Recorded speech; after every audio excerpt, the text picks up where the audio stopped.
Elon Musk could decide who's president in 2024.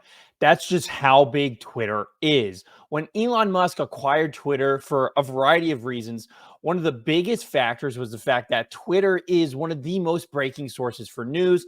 And now that it is a platform that is very hard to censor and is almost not censored, I don't want to say completely, but very close to completely, it certainly is a way for news generation to become prolific in ways that we haven't seen before. One of the more notable things is the fact that hashtags now are or could be actually organic as opposed to under Jack Dorsey when they were mostly bot driven. The fact is, the majority of our social media companies are in the pocket of the federal government in one way or another. And that's very clearly seen in the tying agendas between these big social media companies and what the government wants to do.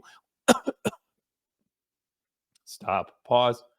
One of the easiest examples, of course, is the relationship between, say, for example, Google and Google and the Hillary Clinton campaign, or if you look at some of Facebook's shenanigans behind the scenes, especially when it comes to not only 2016 but 2020. So it's no secret that not only the employees at social media companies are generally Democratic leaning, and I shouldn't even say leaning; they practically are almost entirely Democratic, but they CEOs and the people at the top are normally big parts of the Democratic Party machine. Elon is the outlier. And this is why he could be so impactful for the 2024 election, because we have never seen in recent American history, one, the combination of social media being such a powerful force in elections, especially with our constant mainstream media cycle and the way that news moves on a day by day, almost hour by hour basis now.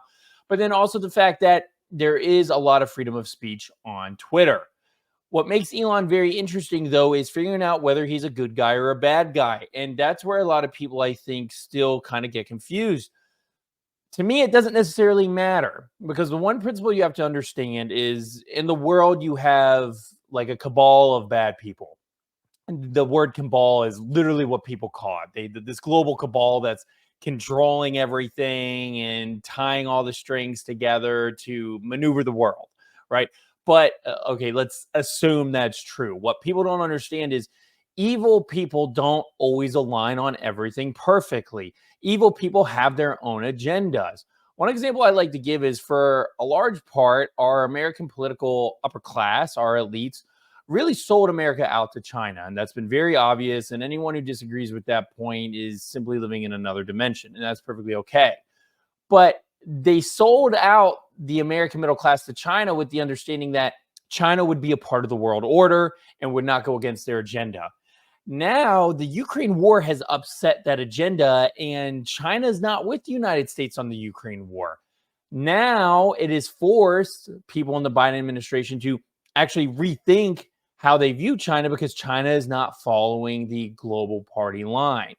That's an example of when bad actors can actually have diverging interests. So at one point, the U.S. elites and China got along.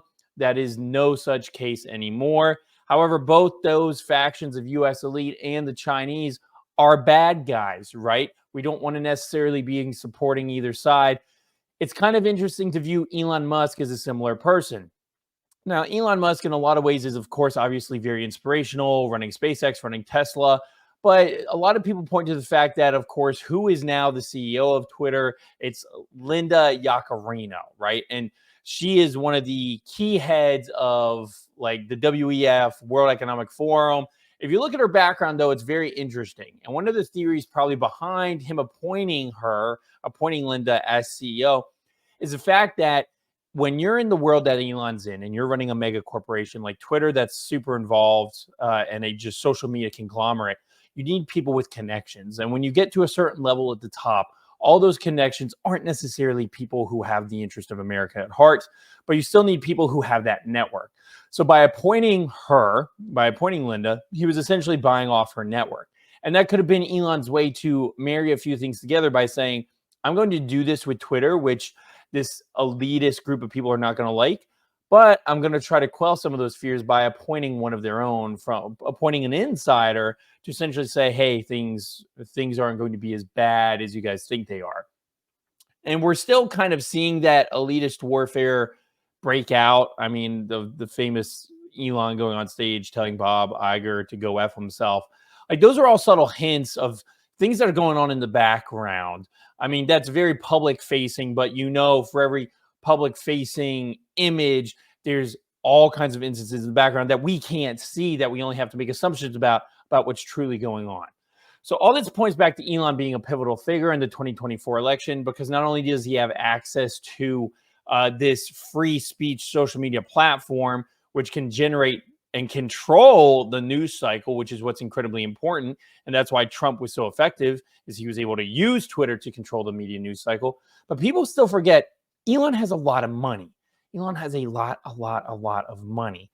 And so if he were to develop a PAC because he really wanted to take some of this stuff more seriously, he definitely could. It would not be that hard for him to do so. Further, if Elon partnered with some other like-minded tech entrepreneurs, like a Peter Thiel, for example, they could make a lot of political influence, because the 2024 election, not only on the presidential side, but on the Senate and House side, really is only being run in a few certain areas.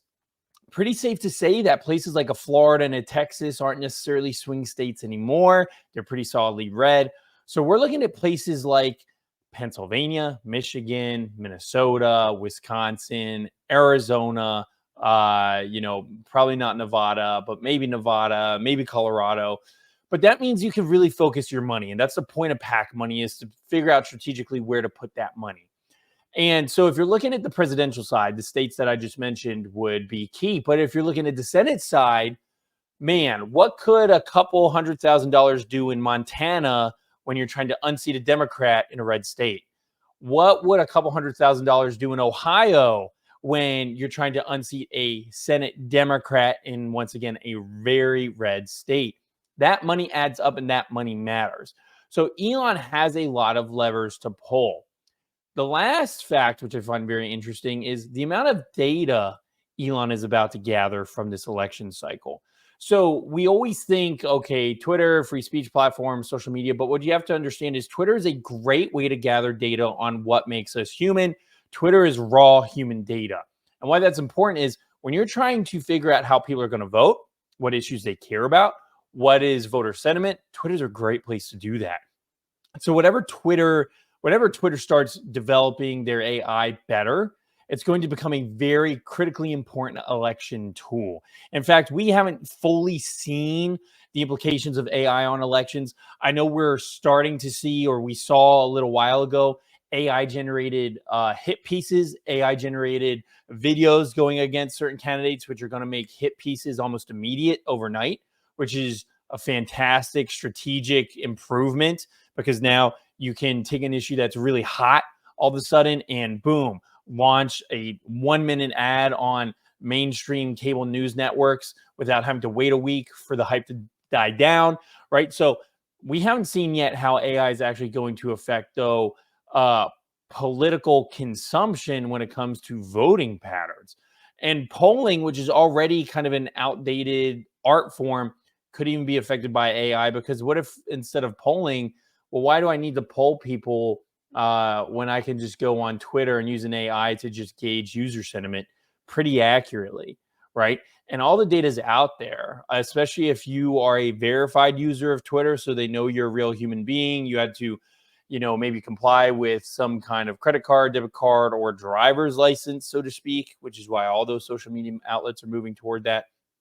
So I don't think people understand the gold mine and the power that Elon Musk is actually sitting on. And I think that is why the establishment is so threatened by him, because not only is he in control of a free speech platform, he's now in control of one of the largest data aggregators.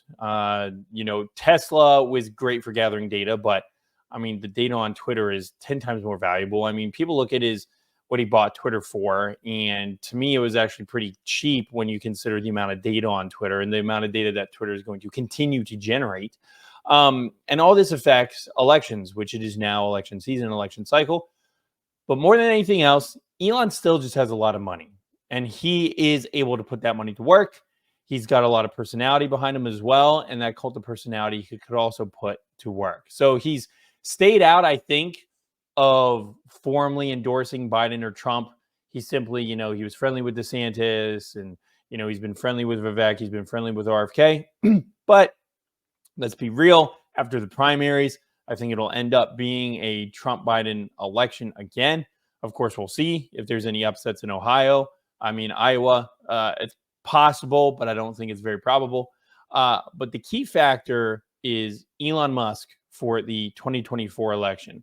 What this man does and what happens to this guy during this election cycle is going to be very, very crucial.